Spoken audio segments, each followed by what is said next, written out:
Hello guys, welcome back to Ankita's kitchen. Today we are going to make this versatile and amazing snack recipe, that is jhal muri. So let's begin. Here in a bowl we'll take some muri, that is puffed rice. To that we'll add some onions and coriander, some chilies, some roasted jeera powder, some salt to taste, chanachur, and some bhujiyas,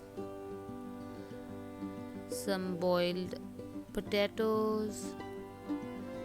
Now this is pickle oil and pickle, that is mango pickle that I've used, some mustard oil, some boiled black gram and white peas. Now give it a good toss, mix very well, and your jhal muri is ready to be served.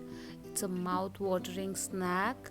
We'll serve it in this beautiful basket, and I hope you enjoyed this video. Do not forget to like, share and subscribe to my channel. Thank you so much for watching.